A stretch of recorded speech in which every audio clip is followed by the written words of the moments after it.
My name is Greer Ramsey. I'm 31 years old, and I live alone in a secure federal apartment building in Tysons Corner, Virginia. For years, I had worked tirelessly to build a life that was finally my own. I had moved past the years of depending on family, the years of proving myself. I had a solid job, a place of my own, and a peace that I hadn't known in years. The world was mine to control. But that peace was about to shatter. It started with a family dinner, one of those evenings that seemed innocuous enough. We had steak on the table, my mom's mashed potatoes, my dad cracking open a beer, and my sister, Bryn, sitting there with her usual air of condescension. I thought it was just another Sunday night, just another round of forced small talk. Then came the bombshell. Bryn, in her usual aloof manner, looked me dead in the eye and said, "The spare rooms in your place? They're basically family property now." I froze. My hand was still gripping the serving spoon, and I could feel my heartbeat rising. My mind was racing, trying to process what she'd just said. But before I could even form a response, my mom jumped in, grinning as if this were some harmless joke. "The moving truck is booked for 8 a.m. tomorrow," she added. I set the spoon down harder than I meant to. My mind was spinning. The words felt like they were coming from someone else. My apartment? Family property? I glanced around at them, trying to read the faces of my parents. My dad, Howard, chewed his steak without missing a beat, nodding as if this was the most normal thing in the world. My Aunt Sharon, who had been silent until then, raised an eyebrow and sipped her wine, her usual fake sweetness plastered across her face. I knew that look. She wasn't here just to eat dinner. She was part of the plan. Hold on. What moving truck? I finally found my voice. Bryn, without skipping a beat, rolled her eyes. "Come on, Greer. You live here by yourself in this huge place, 3 bedrooms just collecting dust. We're family. Sharing is caring, right?" Her words felt like daggers. "This is my apartment," I said, trying to find my footing in this sudden wave of panic. "I signed the lease. My name is the only one on the paperwork." Aunt Sharon chuckled lightly, shaking her head. "Oh, sweetie, you're so caught up in the rules, aren't you?" I looked around the table, waiting for one of them to crack a smile, to say they were joking. No one did. Mom pulled out her phone, already scrolling through plans for the move. "I've already mapped out the new setup," she said, as if everything was already decided. "Bryn takes the master, of course, because she needs the bigger closet. Your dad and I will take the second bedroom. You can keep the small one by the laundry. It's cozy." The word cozy sent a chill down my spine. The small room she was referring to barely fit a twin bed and a dresser. "No," I said, my voice sharper now. "Nobody's moving in here." Bryn smirked, finally settling into her chair at the table. "Honestly, Greer, I don't know why you're acting so surprised. You've always had more than the rest of us. Time to even things out a little." I could feel my pulse in my throat. It wasn't about evening anything out. It was about control. They were taking advantage of me, just like they always had. As the evening went on, I couldn't stop the feeling of dread in my chest. It was like a weight was pressing down on me. I watched them all settle in, as if my apartment was already theirs. My mom passed around plates of food like she had every right to, while Bryn and Aunt Sharon made themselves at home. My dad didn't even look up from his plate, chewing away as though this was perfectly normal. But none of this was normal. I had worked so hard to create this life, this space for myself. And now they were going to take it from me, just like they had taken from me so many times before. I thought back to when I was 16, working weekends at a coffee shop near our house in Fairfax. I worked every morning before school, every evening after practice, and on holidays when everyone else was relaxing. I saved every penny, stashing it away in a shoebox under my bed because I didn't trust my parents with the money. By the end of my junior year, I had almost $5,000 saved up, enough to buy a used car and finally escape the reliance on my friends for rides. But when I told Bryn about the money, she didn't congratulate me. No, she took it. She took every dollar while I was at school and used it to rent a tiny salon suite downtown. She swore it was just a loan. Her nail business was going to blow up, she promised. But it never did. And when the business failed, she came back home, crying about bad luck, and no one ever asked where my money went. When I finally asked for it back, my mom pulled me into the kitchen and whispered that family helps family. Bryn needed the money more than I did, she said. I was young. I would earn it back eventually. That was the last time I asked for it back. I worked even harder after that. I took extra shifts, babysat, sold my clothes to make ends meet. By graduation, I had scraped together just enough for a beat-up car, but it was mine. Paid for with money no one could take from me. When I went to college, it was the same story. My family had nothing to give. They couldn't afford to help me with tuition, and they didn't. I filled out scholarship forms, worked 2 jobs, and lived on instant noodles. When I graduated, I had no debt, but I had zero help from them. Getting my job with the federal government took years. It was endless applications, background checks, and interviews. But I finally got the offer when I was 27, and the housing program they offered me was the cherry on top. I moved into my new apartment and signed the lease the same week. It was my safe space, my fortress. But that evening, that dinner, changed everything. It wasn't just about them moving in. It was about them taking what I had worked so hard for. It was about their constant entitlement and their belief that they could just walk into my life and take whatever they wanted. When dinner was over, they didn't leave. They stayed and talked about what they'd do once they moved in. They didn't even pretend to care about my feelings. They just assumed it was already decided. And as I stood in my kitchen that night, hands gripping the counter, I realized that I couldn't let this happen. I couldn't let them steal my space, my life, the one thing I had fought for. I needed to stand up for myself, even if it meant facing the consequences. The next morning, at exactly 8 a.m., the moving truck would show up, and I would not open that door. The night before, I made my plan. My mind was clear now. I wasn't going to let them take over my life again. I had worked too hard to build this space, this independence, to let it be invaded without a fight. I stayed up late, sitting at my desk and typing out an email to the security team. It was the first real step I took in preparing for the showdown the next morning. I had talked to Naomi, a colleague who worked in the same federal program, and she gave me the advice I needed. The building had strict rules. No unauthorized persons could get past the gate without prior clearance. That was my weapon. I wasn't going to fight with them directly. I was going to let the system handle it. I documented everything, the moving truck confirmation, the conversation at dinner, the specific details of their plans. Everything. The plan was simple. They were going to show up, expecting to move in, and when they did, they would learn that no one got past those gates unless they were authorized. The clock ticked closer to 8 a.m., and I could feel the weight of the moment. My phone buzzed. A message from Naomi. They're coming. Stick to the plan. Let security do their job. I was already awake, sitting in my apartment, coffee in hand, staring at the empty parking lot below. The anticipation made my heart race. I wasn't going to let them take this from me, not again. By 7:30, I saw it, the yellow moving truck rolling down the street, parking sideways across 3 visitor spots, taking up far more space than it should have. 2 guys in orange vests hopped out, looking around, obviously expecting to be met with open arms, but they were met with something else entirely. I stayed inside, curtains cracked just enough to see the action unfold. My dad was the first to march up to the gatehouse, waving the rental confirmation in his hand. His face was red, his frustration obvious. My mom was standing by the truck, clutching a box labeled "Kitchen" in her perfect handwriting. Bryn was pacing, cigarette in hand, yelling at someone on the phone about being late. Aunt Sharon was leaning casually against the SUV, sunglasses perched on her nose, looking more like she was waiting for a photo shoot than a confrontation. As I watched them, I realized how much of this had been about control. They had all expected to waltz in, like nothing had changed, like I was still the same sister, the same daughter, the same easy target for their manipulation. But not anymore. This time, I was in control. 8 a.m. sharp. The security guard stepped out of the gatehouse, hand raised, signaling for the truck to stop. I held my breath, waiting.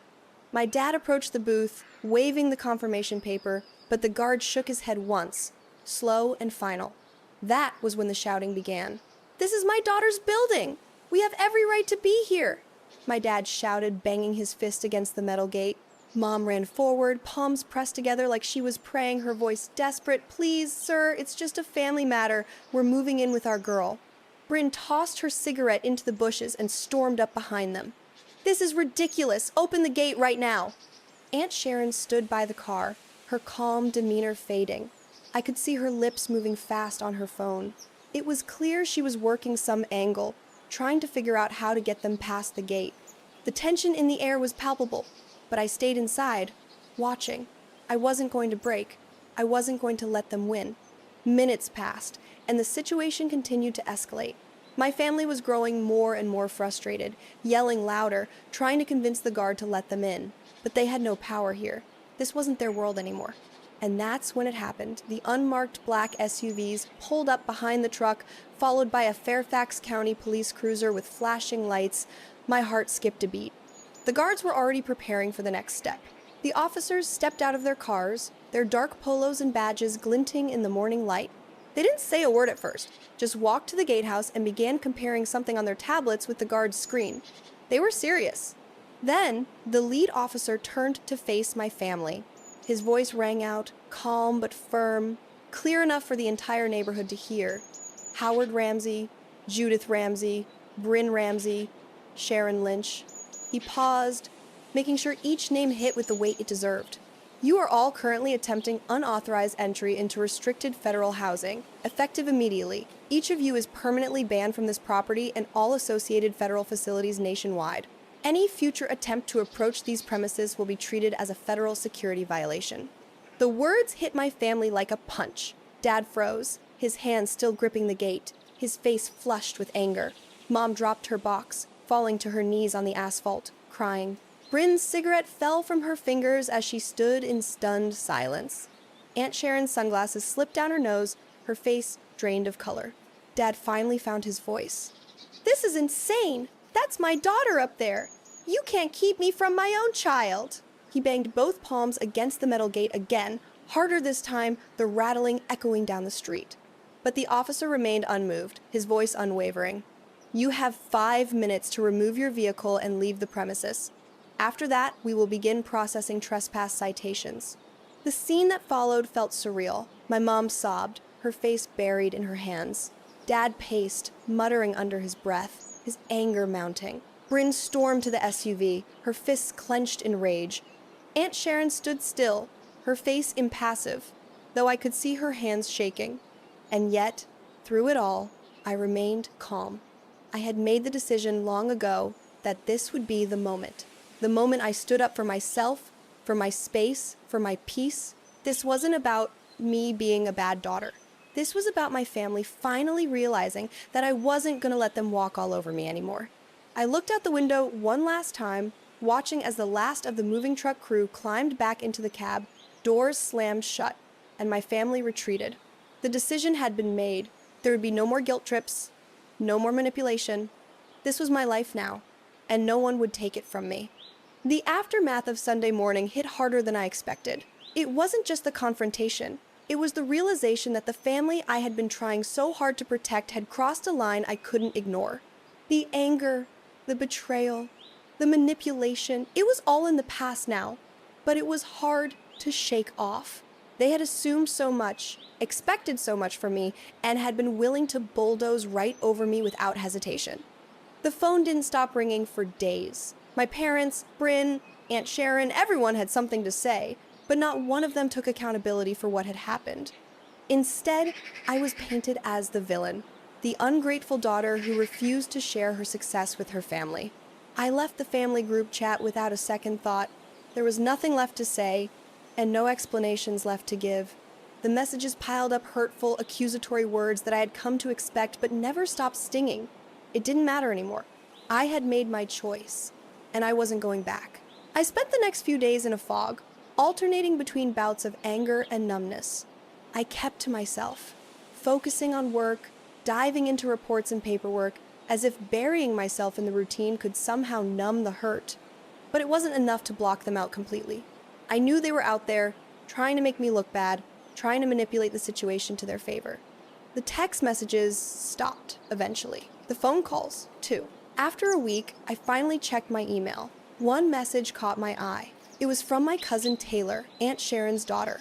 The subject line was simple. "I'm sorry." I opened it, half expecting another round of guilt tripping, but this time it was different. Taylor's voice was shaky, apologetic, and full of regret. "I didn't mean for any of this to happen," she wrote. "I was just trying to keep the peace, but I see now that I hurt you. I'm sorry." It didn't change anything, but it was the first sign that maybe, just maybe, they were starting to realize the gravity of what they'd done. Still, it wasn't enough. Not nearly enough. I deleted the email and moved on. There was nothing left for me to fix. 8 months passed, and the fallout of that Sunday morning continued to unfold in ways I never expected. The family tried to salvage what little they could, but the damage was done. The whispers, the judgment, it all reached me in strange ways, through people who were once family and now felt like strangers. But the biggest revelation came when I decided to look up some public records. The search results hit me like a ton of bricks. Bryn's house, the one she had bought during her influencer phase when she was flaunting her fake success, was scheduled for sheriff's sale in 30 days. The defaulted loans had finally caught up to her. The house, which had been her crown jewel, was now worth less than half of what she'd paid for it. $400,000 in unpaid loans, all co-signed by Aunt Sharon. And that wasn't even the worst part. Mom and Dad's house, the one they had lived in since I was a kid, was on the market too. The agent's notes mentioned motivated sellers and that they preferred a quick close. The house was listed $50,000 below what they had originally paid for it. The idea that the house had fallen into financial ruin didn't surprise me. It was just another symptom of a pattern I had watched my whole life. I sat at my desk, staring at the screen, the weight of the situation sinking in. The family was falling apart, and it had nothing to do with me. This wasn't my mess to clean up anymore. I had spent so many years trying to help, trying to carry them on my back, but it wasn't working. The truth was that they were drowning, and they were doing everything they could to pull me down with them. I didn't feel triumphant. I didn't feel happy. I just felt empty. This was the price they had to pay, and there was nothing I could do about it. The moment I stood up for myself, the moment I decided to protect my peace, they had lost any claim to my life. A month later, Taylor reached out again, this time with a voice memo that ended up in my work email. She was crying in the recording, apologizing for everything that had gone wrong. She had been on the receiving end of the backlash from the family. They were angry at her for airing out the family's dirty laundry. They didn't want to be associated with her anymore. It was the final twist of the knife. She was no different than the rest of them, only now she had seen firsthand the cost of crossing me. I forwarded the voice memo straight to spam and blocked her number. It was over. There were no more apologies. No more attempts to explain or fix things. No more pretending that I could ever go back to what we were. They had their consequences, and I had mine. I hadn't heard from any of them after that. It was as if the family had disappeared from my life completely. The relatives who used to call on holidays, the cousins who would pop in for weddings, all of them vanished. I didn't miss them. I didn't need them anymore. And yet, the most striking change wasn't just the silence, it was the relief. For the first time in my life, I didn't feel the weight of their expectations crushing me. I could breathe. I could live without constantly worrying about whether or not I was doing enough for them. I could finally enjoy the quiet. That's when I realized something. It wasn't just about cutting them off, it was about reclaiming myself. I wasn't selfish for wanting peace. I wasn't a bad person for walking away from the people who had only ever taken from me. I was doing what was necessary for my own survival. As the months went by, I started to enjoy my life again. The apartment, which had once felt like a battlefield, now felt like home. It was my sanctuary, the place where I could find peace after a long day. I started picking up hobbies I had long abandoned, like painting and hiking. I went to the gym more often. I even started reading again, something I had forgotten how to do amidst all the chaos. But more than anything, I learned to trust myself. I learned that protecting your peace isn't selfish. It's necessary. And when I stood at my balcony, overlooking the growing lights of Tyson's Corner, I didn't just feel free. I felt strong. My apartment was still the same as it had been that fateful morning when I watched my family try to force their way past the gates. And in that stillness, I realized something else. I was exactly where I was meant to be. As time passed, the ripples of that Sunday morning continued to echo through my life in ways I hadn't anticipated. The family I had known for years seemed to disappear into thin air. Not physically, no, they were still within reach. They were all still living in the same area, trying to salvage what was left of their pride. But emotionally, they were gone. Gone from my life, my thoughts, my heart. For the first time, I truly felt alone, but not in the way I used to feel. There was no longer that heavy weight hanging over me, no more guilt trips or manipulations. The constant questioning, the subtle remarks about how much they had done for me, how I should owe them for their sacrifices, it had all stopped. I had built walls both literal and figurative around myself over the years. My apartment, my job, my independence, they had all been fortress-like constructions designed to keep me safe. At first, I had done it out of fear. Fear of being taken advantage of. Fear of being drained again by the very people who should have supported me. Now, it felt like a victory. There was no longer any tension between me and the family, because there was no longer any family left in my life. The extended relatives, they had scattered. My mom, my dad, Bryn, Aunt Sharon, none of them spoke to me. The few times I did hear from them, it was via some distant cousin or through some passive-aggressive message in a group chat that I had long since blocked. But as the silence stretched out, something else emerged. For the first time, I found myself feeling more secure in my own skin. The air no longer felt heavy with their expectations. I no longer had to listen to their complaints, their demands, or their guilt-laden conversations. The space was mine, fully and completely. I had moved on, or so I thought. A month after I'd blocked everyone, I received an unexpected email. It wasn't from my family, but from Taylor, Aunt Sharon's daughter.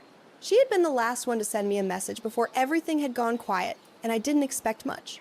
I thought the family drama would stay buried. But Taylor's message was different. She wrote, "I know you probably don't want to hear from me. I completely understand if you're still angry, but I wanted to apologize for everything. For the part I played in what happened, and for pushing you away. I was wrong. I see that now." I sat there, staring at the screen, unsure of what to do. This wasn't a grand gesture or a plea for reconciliation. It was raw, honest, and, in a strange way, it felt like closure. But even more than that, it was a signal that, despite everything, someone in the family was starting to wake up to the truth. I sat in silence for a long time, the weight of that email heavy in my hands. The betrayal still stung, but for the first time, I felt the smallest shred of compassion.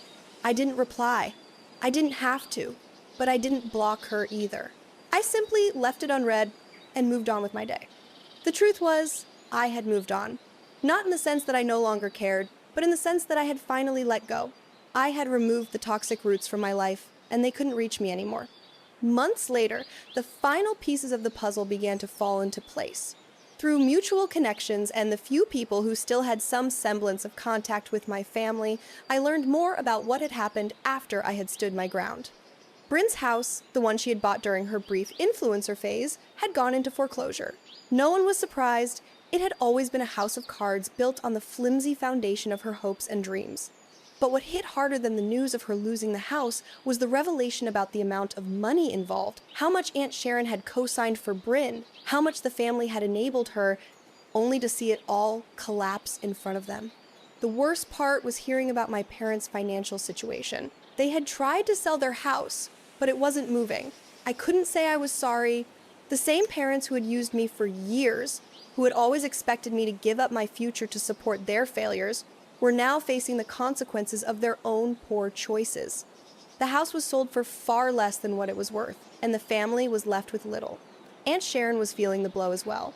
She had sold her car to pay for lawyer fees and was now relying on Ubers for transportation.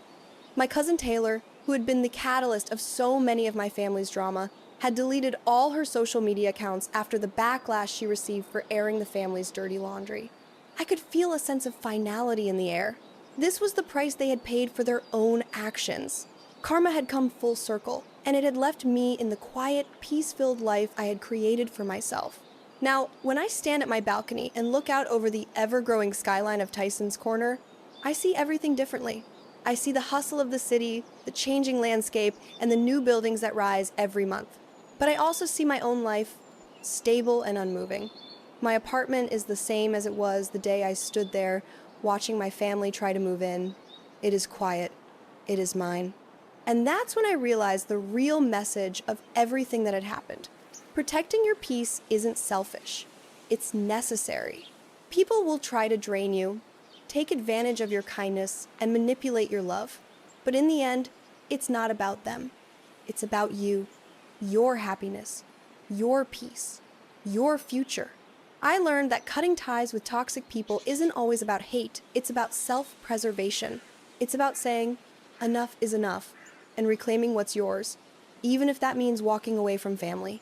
In the end, that's what I did. I walked away, and for the first time in my life, I felt free.